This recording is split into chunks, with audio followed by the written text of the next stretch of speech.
what have you made of the alleged rift between Netanyahu and Trump? I mean, lot has been made of that.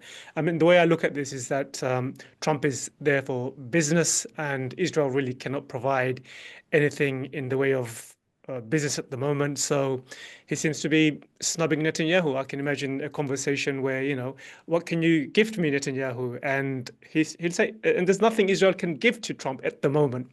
And given that's the case, why should he go? Even Hamas, if you think about the uh, hostage or soldier, American Israeli soldier they released him as a gesture of goodwill to towards Trump. So I think there's a sense that Trump recognizes or appreciates people gifting him things on symbolically doing things on his behalf. And I think Israel at the moment is not in any position to offer anything. That said, I think we can make too much of this so-called disagreement. Deep down, America and Israel are still deeply aligned, and this is probably just media talk. I mean, how have you seen this so-called rift between Trump and Netanyahu? Well, I agree with you that rift may be too strong a term at this stage, and there's clearly a lot going on behind the scenes that we're unaware of. But at the same time, these constant proclamations, particularly from Israel's officials and apologists, suggesting that relations are better than ever, quite clearly demonstrate that something, and perhaps something serious, is amiss. Getting to the first part of your question, yes, there's no competition. I mean, if you look at the agreements that were initialed in Riyadh this morning, Riyadh is pledging to buy $100 billion in US arms, to invest hundreds of billions of dollars in the US, to regulate the oil price that better suits US consumers, and so on. And by contrast, what can Israel offer? To buy a few $1 billion worth of weapons that it's been getting free all these years. That's kind of the extent of it. If you look at these relationships in primarily financial terms, and what the various parties have to offer. Again, in response to your question, we have to understand the changed environment in the Middle East, in the United States, in the Republican Party, and also with respect to Donald Trump in comparison to his first term. In the Middle East, this U.S.-Israeli Arab alignment on a common agenda really no longer exists, or at least not nearly to the extent that it existed during Trump's first term.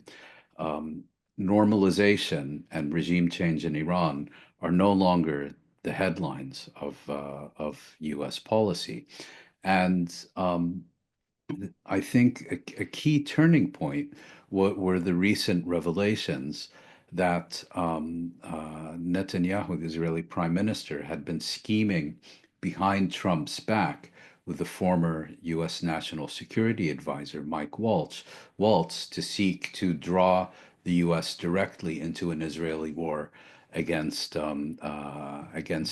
And I think this really rubbed Trump the wrong way, because it sought essentially to derail one of his signature policy initiatives during his first year in office.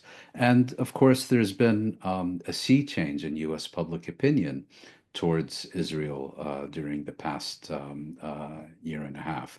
And I think Israel's problem is, if you look at the Democratic Party in the U.S., it functions more or less as a political party. In other words, you can bribe its or purchase its politicians when they get out of line.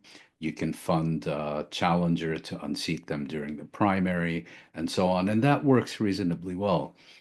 Well, the Republican Party has effectively become a personality cult, much more than it is a political party. And what that means is that its officials are much more fearful of challenging the Trump personality cult than they are fearful of challenging Israel and its lobby.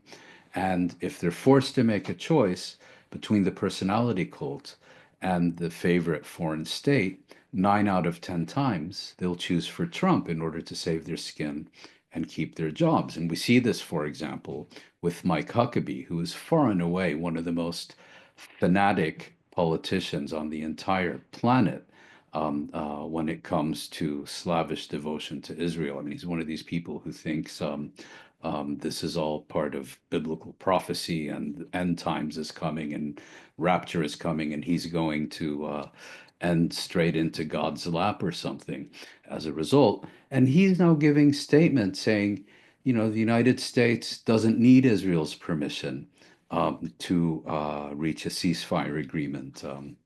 With Ansar Allah, the Houthis in Yemen.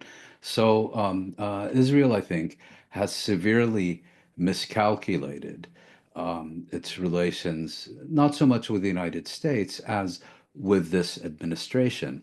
And it's now experiencing buyer's remorse. I mean, we've discussed this previously, but Israel and its lobby went all in for Trump. They did everything within their power to help ensure that Trump was elected. And now that they have him, and he's proven to be much less of a loyal ally than was Joe Biden, they're experiencing buyer's remorse. Now, will this become a crisis? I think it's too early to say.